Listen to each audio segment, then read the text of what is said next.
আসসালামু আলাইকুম রহমতুল্লাহ। সবাইকে আন্তরিক শুভেচ্ছা এবং অভিনন্দন জানিয়ে শুরু করছি প্রবাস খাতের সকল ধরনের আপডেট তথ্য নিয়ে নতুন আরেকটি পর্ব। যারা চ্যানেলটিতে নতুন যুক্ত হয়েছেন, চ্যানেলটি সাবস্ক্রাইব করে পাশে থাকা বেল বাটনটি অন করে দিন এবং আমাদের ফেসবুক পেজে লাইক ফলো দিয়ে আমাদের সাথে অ্যাক্টিভ থাকুন। এতে করে প্রবাস খাতের সকল ধরনের আপডেট তথ্য খবরাখবর সবার আগে আপনার কাছে পৌঁছে যাবে। এবং ইতিমধ্যে যারা আমাদের চ্যানেলটি সাবস্ক্রাইব করেছেন, আপনাদের সকলকে অসংখ্য ধন্যবাদ। মালয়েশিয়ার শ্রমবাজার নিয়ে আজকে আপনাদের সাথে বিস্তারিত আলোচনা করতে চাই। তো আমি আমার প্রায় প্রত্যেকটা ভিডিওতে প্রতিবারই বলে আসছিলাম যে মালয়েশিয়ার যে বর্তমান পরিস্থিতি, তাতে আপনারা যেন একটু ভেবে চিন্তে খোঁজখবর নিয়ে তারপর যে দালাল বা এজেন্সির যাদের সাথে আপনার ডিল হোক না কেন, আপনারা যেন একটু ভালো করে জেনে শুনে খোঁজখবর নিয়ে যাচাই বাছাই করে তারপর যেন আপনাদের পাসপোর্ট জমা দেন কিংবা টাকা পয়সা লেনদেন করেন। অথবা আমি কিন্তু আমার প্রায় প্রত্যেকটা ভিডিওতে বলেছিলাম যে এখন অবধি যেহেতু এজেন্সি নির্ধারণ হয়নি এবং খরচ কত হতে পারে সেই বিষয়টিও চূড়ান্ত ক্লিয়ার হয়নি, সেজন্য আমি বলেছিলাম যে কোনো ধরনের টাকা পয়সার লেনদেন থেকে আপনারা বিরত থাকুন। তো এখন কথা হচ্ছে যে এজেন্সির যে বিষয়টি আসলে আমরা এতদিন জেনে আসছিলাম যে হয়তো সবার জন্য উন্মুক্ত করে দিবে, তো এই বিষয়টি এখন চূড়ান্ত ভাবে একটি ফয়সালা এসে গেছে। যেই কয়েকটি এজেন্সিকে বিগত কলিং এ অনুমোদন দেওয়া হয়েছিল, সেই কয়েকটি এজেন্সির মাধ্যমেই মালয়েশিয়াতে কর্মী যাবে, এটি হচ্ছে চূড়ান্ত সিদ্ধান্ত। সহজ কথা হচ্ছে যে এজেন্সির যে সিন্ডিকেট, এই সিন্ডিকেটটি থাকবে, এটি ভাঙছে না। সিন্ডিকেটের মাধ্যমে আসলে মালয়েশিয়াতে কর্মী যেতে হবে। উপদেষ্টা আসিফ নজরুল স্যার কিন্তু কয়েকদিন আগে একটি সেমিনারে তার একটি বক্তৃতার মাধ্যমে এই বিষয়টিকে ক্লিয়ার করে দিয়েছেন যে সিন্ডিকেট থাকবে, সিন্ডিকেট ছাড়া মালয়েশিয়াতে কর্মী পাঠানোর আর কোনো অপশন নেই, সিন্ডিকেটের মাধ্যমে কর্মী যেতে হবে। এখন কথা হচ্ছে যে যদি সিন্ডিকেটের মাধ্যমে কর্মী যায়, তাহলে কতজনকে এই সিন্ডিকেটের দায়িত্ব দেওয়া হবে, কতজন এজেন্সিকে অনুমোদন দেওয়া হবে এবং সেই এজেন্সিগুলো কে কে কারা পাঠাতে পারবে সেই নাম কিন্তু এখনো প্রকাশ হয়নি। এবং খরচের যে বিষয়টা রয়েছে যে কত টাকা খরচ হতে পারে, সেটিও কিন্তু এখনো আনুষ্ঠানিকভাবে জানায়নি। তবে এতটুকু আমরা নিশ্চিত হতে পেরেছি যে সিন্ডিকেট মালয়েশিয়াতে থাকছে, মালয়েশিয়া শ্রমবাজারে সিন্ডিকেট থাকছে এবং এই সিন্ডিকেটের মাধ্যমে কিন্তু কর্মীদেরকে মালয়েশিয়াতে যেতে হবে। এবং আরেকটি খুবই ইম্পর্টেন্ট একটি বিষয়, সেটি আসিফ নজরুল ইসলাম সেমিনারে যে বক্তৃতা দিয়েছিলেন সেখানে ক্লিয়ার করেছে।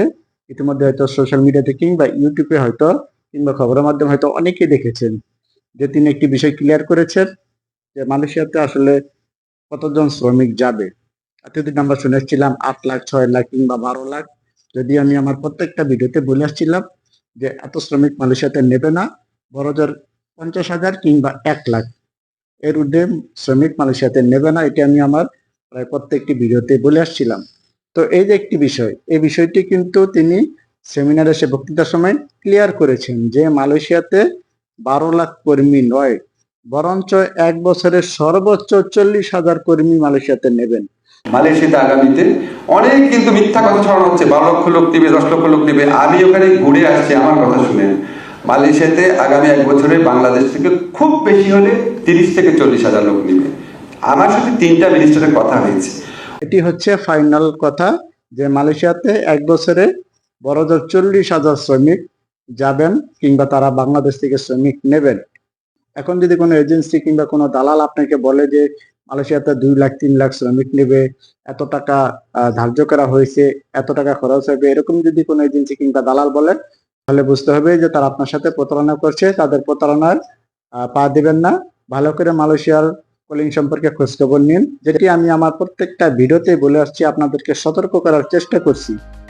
এবং যতটুকু আমরা জানতে পেরেছি সেটি হচ্ছে যে প্রথমে প্লান্টেশন যে sector, plantation sector, agriculture sector এবং কনস্ট্রাকশন সেক্টর, এই 3টা সেক্টরে কর্মীর চাহিদা সবচাইতে বেশি। এই 3টি সেক্টরে হয়তো কর্মী নেবেন এবং এই যে 40,000 কর্মী একটা নেওয়ার যে প্রস্তাবনা এসেছে যে মালয়েশিয়াতে কর্মী 40,000 কর্মী নিচ্ছেন, এর ভিতর থেকে কিন্তু গত কলিং এ আটকে পড়া যে 17,000 প্লাস কর্মী ছিল, তাদের ভিতর থেকে কিন্তু প্রায় 8,000-এর মতো কর্মী অলরেডি সিলেক্ট করা হয়েছে, যারা এই কলিং ওপেন হলে প্রথম ফ্লাইটে মালয়েশিয়াতে যেতে পারবেন।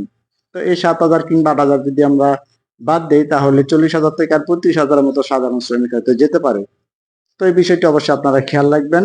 তো 40,000 জায়গায় বড়জোর 70-80,000 কিংবা আমরা 1 লাখই ধরতে পারি, যে যেমনি হোক এজেন্সি হয়তো ম্যানেজ করে 40,000 জায়গায় 1 লাখ কর্মী হয়তো প্রেরণ করতে পারবেন, যদিও এটি আমি আমার ব্যক্তিগত অভিজ্ঞতা থেকে বলছি। তো এজেন্সি যদি চায়, তাদের যদি সেরকম কোনো ওয়ে থাকে, তাহলে হয়তো তারা আপনাকে অন্য কোনো প্রসেসে কিংবা অন্য কোনো কোম্পানির সাথে চুক্তি থাকলে হয়তো তারা প্রেরণ করতে পারে। তবে এই বিষয়টি সাধারণ কর্মী যারা রয়েছেন, আপনারা অবশ্যই আপনাদের মাথায় রাখবেন যে মালয়েশিয়াতে এই 1 বছরে 40,000 কর্মী নেবে, এর থেকে বেশি নেওয়ার কথা নয়। তো যদি মালয়েশিয়া পরবর্তীতে মনে করে যেন আমার আরো কর্মী প্রয়োজন আছে, অর্থাৎ বাংলাদেশের সাথে কর্মী আদান প্রদানের যে একটি সম্পর্ক, এটি যদি সুসম্পর্ক থাকে, তাহলে হয়তো সেই ক্ষেত্রে মালয়েশিয়া আরো কর্মীর চাহিদা করতে পারে, সেটি পরের বিষয়। তাহলে এখন আমাদের অপেক্ষার পালা যে আসলে কত টাকা খরচ হতে পারে। এই যে 40,000 শ্রমিক যাবে কিংবা 50,000 যাই হোক, 1 লাখ যাই হোক, যে শ্রমিকগুলো যাবে বাংলাদেশ থেকে, তারা কত টাকার বিনিময়ে যেতে পারবে, কত টাকা খরচ হতে পারে, এই বিষয়টি কিন্তু এখনো চূড়ান্ত হয়নি, সরকারিভাবে কোনো ডিক্লারেশন আসেনি। তো সাধারণ শ্রমিক যারা, আমি বলবো আপনারা অপেক্ষা করুন। আর এতদিন ধৈর্য ধরেছেন, আর কিছুদিন ধৈর্য ধরুন, দেখুন যে এজেন্সিটার তালিকা প্রকাশ হয় কিনা, যে কতজন এজেন্সির তালিকা প্রকাশ হয়, কোন কোন এজেন্সির মাধ্যমে কর্মী নেবে, এটির অবশ্যই একটি তালিকা দিবে এবং কত টাকা খরচ হবে এর বিস্তারিত একটি তালিকা দিবে এবং অফিসিয়াল ভাবে জানিয়ে দিবে। তখনই কিন্তু মূল যে প্রসেসিং গুলো, যে আনুষ্ঠানিকভাবে মালয়েশিয়াতে কর্মী প্রেরণের যে প্রসেসিং, সেই প্রসেসিং গুলো কিন্তু তখনই চালু হবে।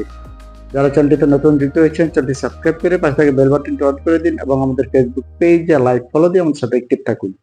এতে করে প্রবাস খাতের সকল ধরনের আপডেট, তথ্য, খবরাখবর সবার আগে আপনার কাছে পৌঁছে যাবে। আসসালামু আলাইকুম রহমতুল্লাহ।